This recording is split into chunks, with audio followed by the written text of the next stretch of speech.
Can you make mastery learning a reality one day at a time? Hey, John Bergman here. And we're now at the end of the first level or unit, if you will, of study for particularly my chemistry class and actually my physics class as well. And what I'm reflecting on is I feel like my students have been too frantic at the end of this. This is right before a long weekend, Labor Day, and I wanted to get them to this place. And I think maybe what I've done in retrospect is I have pushed them too hard.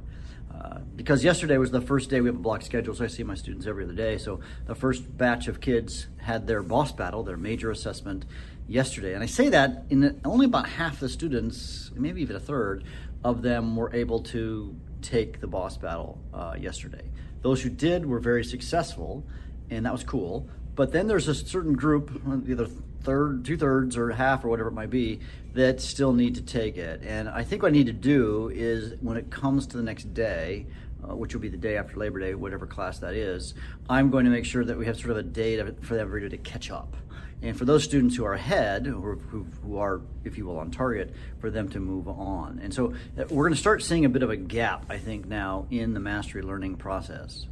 You know, on reflection, and maybe I haven't really shared this in the podcast yet, but I have 3 levels of mastery. Level 1, basic understanding. Level 2, clear understanding. And level 3, deep understanding. And the students actually get to choose their adventure. So they had to choose. I want to take the clear, the basic, the clear, the deep understanding boss battle. It turns out that almost every student chose the deeper boss battle.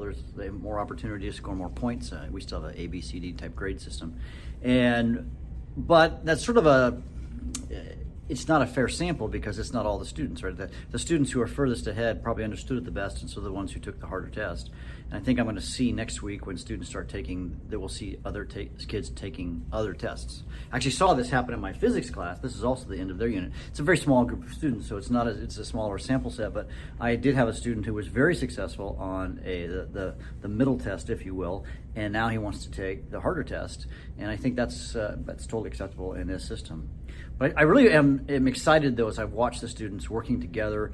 It turns out the hardest topic in chemistry, at least, in the last unit was the last one, and that's throwing a lot of students for a loop. But I saw some great learning taking place, students teaching each other.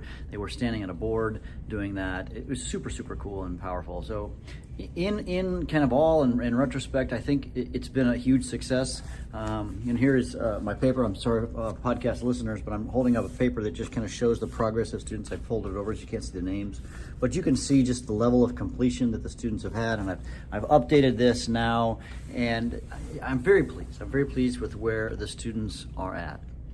One of the things that I've been doing that's super cool, that sort of a commitment I made at the end of last year, is I wanted to bring more science into the science class, if that makes any sense. Some more cool experiments, or actually demonstrations. So I'm doing a demonstration at the beginning of their day, and I say I never lecture, but at the beginning of every class, what I'm having them do is to write into their interactive notebook an experiment. So I'm going to do a quick little, what we call demonstration in the science world, where I'm going to show them some physical phenomenon. And I've done that almost every day. I didn't do it yesterday because it was the day of their boss battle test, and we had a shortened period because we had some things going on in the world, in our school. So I decided, so almost every day, but I wanted to show you one. And again, I know if you're a podcast listener, you're going to miss out on this. But I showed them the sublimation and the deposition of iodine, and you can see the cool crystals that were formed. And we watched this actually happen. I have them write a reflection about what they learned and the chemistry behind it. And right now at the beginning of our chemistry class, it turns out that they don't quite understand the chemistry of it, but they're going to learn it as it goes. But I think for them to see that and see the coolness, if you will, the awesomeness of the natural world is something that they need to see. I don't want them just to learn how to do chemistry and mathy stuff. Chemistry has a little math in it, and we're kind of in a mathy section. I want them to fall in love with the natural world and to see the beauty and the amazingness of our world. So that's kind of my reflections. It's important to continue. I mean, advice for you if you're thinking going down this road. It's a lot of work, but I'm just seeing so much engagement with my students. They're learning. They know they have to actually master the content before they move on. I'm holding them accountable, and they're starting to really buy into the system. We're in 3 weeks into the school system, or the school year, whatever, and I think that matters, that they are that they're buying into the system. And so the point of the first 3 weeks in my mind really is to build the culture of learning so that it's not a culture of point getting. That's so important, and I think we're getting there. but it's sort of some training and some muscles that maybe have never been used, at least in my students' lives, that I'm trying to get them to buy into that notion, and they're starting to get there. Hey, you can make mastery learning a reality one day at a time. Just it can be done. So I encourage you to continue to listen to these podcasts. If you like these podcasts, please click subscribe wherever you listen to podcasts, and leave a review. I'd love if you could leave a review if these are meaningful and helpful to you. John Bergman out.